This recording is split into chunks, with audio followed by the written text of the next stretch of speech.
Hello everyone. Well, we're going to see rain and snow in parts of Iowa today, but we expect the big impacts from our next winter storm to be Wednesday and Wednesday night. So we're definitely going to spend a lot of time talking about that. But first, we got to get through today.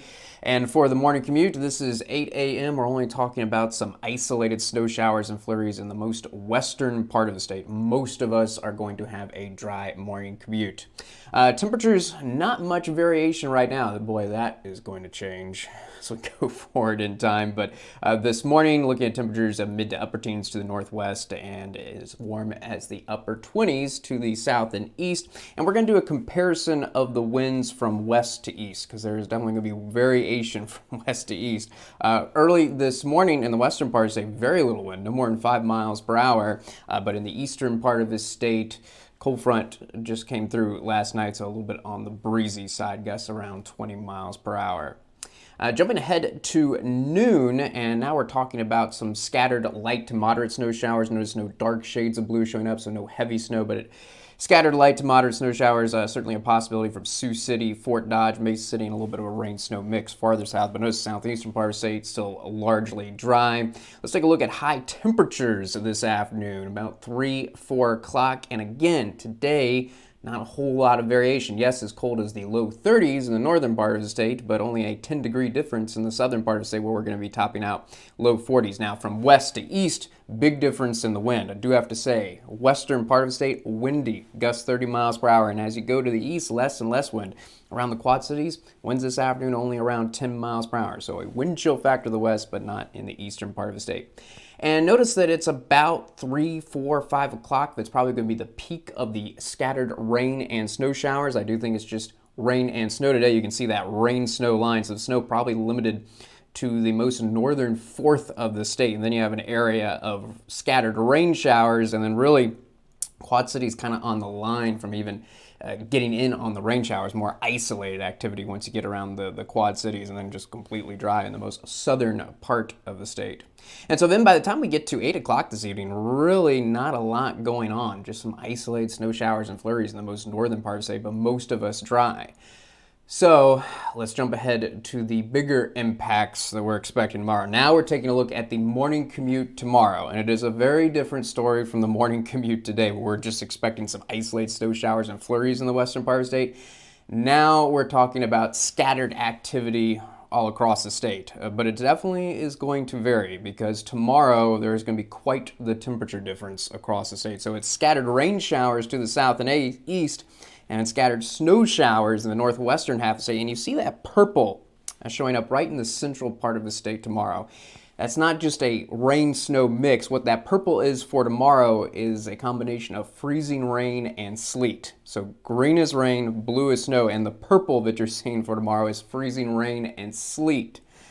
And notice how this area of freezing rain and sleet is going to be expanding as we go through the morning hours. So not a lot of it at 7 a.m., but check out 11 a.m. Notice a lot more of that purple showing up, particularly around Denison, Fort Dodge, Waterloo, a combination, again, of freezing rain and sleet. And notice the snow really limited to the far northwestern part of the state. And look at all the rain showing up to the south and east. And also, you see those shades of orange showing up?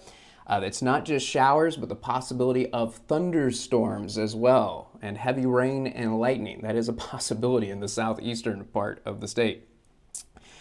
So this is 11 a.m. Now we're taking a look at 3 o'clock, and notice everything's kind of in the same position, although I think that freezing rain and sleet may push a little bit farther north as some warmer air aloft moves in. Again, normally we would be talking about snow with temperatures in the 20s, but some warmer air aloft switching from snow to freezing rain and sleet. So places like Sioux City, Mesa City may start out in snow, but then switch over to some sleet especially, but also the possibility of some freezing rain. Windy in the western part of the state tomorrow afternoon, and we'll still call it breezy in the eastern part of the state. Not as much variation in the wind, with wind gusts averaging about 30 miles per hour in the state. So a wind chill factor for everyone. By the time we get to 7 o'clock, notice more gaps showing up, especially in the western part of the state, not as many in the eastern part of the state, and still dealing with snow, freezing rain, sleet, and rain, depending on where you are. Now we're going to jump ahead through Wednesday night all the way to the Thursday morning commute, and notice looking better than the Wednesday morning commute. I really think a lot of the activity is going to be limited to the northern third of the state. Still a bit of rain, a little bit of freezing rain, sleet, but I think by this point, most places it's going to be snow, and I expect the last of this activity to eventually just transition to all snow and come to an end right around lunchtime. And again, some will already be dry by 7 a.m. Tomorrow morning. And still enough wind tomorrow for a wind chill factor. And look at the extreme temperature difference early Thursday morning, from 10 degrees in Sioux City to almost 50 degrees in Burlington, a 40-degree temperature difference across the state. And as I mentioned, enough wind for a wind chill factor for everyone, but particularly around Sioux City, where it's 10 degrees and winds gusting around 30 miles per hour. That's going to be feeling like 0 degrees early Thursday morning, but at least the snow will be coming to an end. So, first we're just going to talk about how much freezing rain. This is not sleet, this is freezing rain. So, ice accumulation, not the ice pellets, but actual ice accumulation. Again, Sioux City, I think we're probably going to skip the freezing rain, but I do expect some sleet to mix in Sioux City. However, Mason City, I do think there could be a period of freezing rain. Notice that some freezing rain is not going to be an issue, but we're really highlighting kind of two different areas in Iowa for this freezing rain. For places like Omaha, Denison, Fort Dodge, Mason City, where those freezing rain totals are less than 1/10 of an inch, what we're looking at is, yes, the possibility of some ice on your windshield, a thin layer of ice on outdoor furniture, plants, and maybe some isolated icy spots on roads, especially secondary roads, bridges, and overpasses, but not widespread icy roads. Now, where we have those totals above 1/10 of an inch around Dubuque, Waterloo, that's where we expect bigger impacts. That's where trees start to sag a little bit, those branches. That's enough ice where they start to sag a little bit, and sometimes that causes them to come in contact with power lines. So once you start to get around 1/10 to up to 1/4 inch, then you're talking about isolated power outages and also more icy roads. Instead of just isolated icy roads, more and more, maybe again on treated roads avoiding it, but you start to see numerous icy roads. So watch out. The most icy conditions probably around the Waterloo, Dubuque area, and more isolated icy conditions for Denison, Fort Dodge, and Mason City. And finally, to wrap it all up, how much snow are we talking about?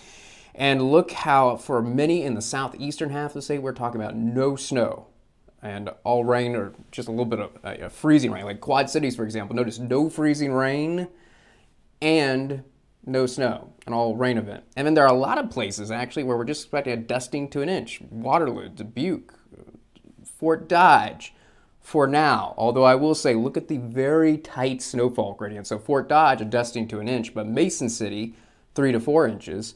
Sioux City, 4 to 5 inches of snow when it all comes to an end by the end of Thursday morning. But look at the most northwestern part of the state, 7 to 8 inches of snow. Now, this is a very tight snowfall gradient. And I've got to be honest with you, though, this is the model average right now. This could still change. We're talking about just a shift of about 10 miles or so, north or south, having a big impact in how much snow is going to fall. So look for an update on these snowfall amounts tomorrow morning.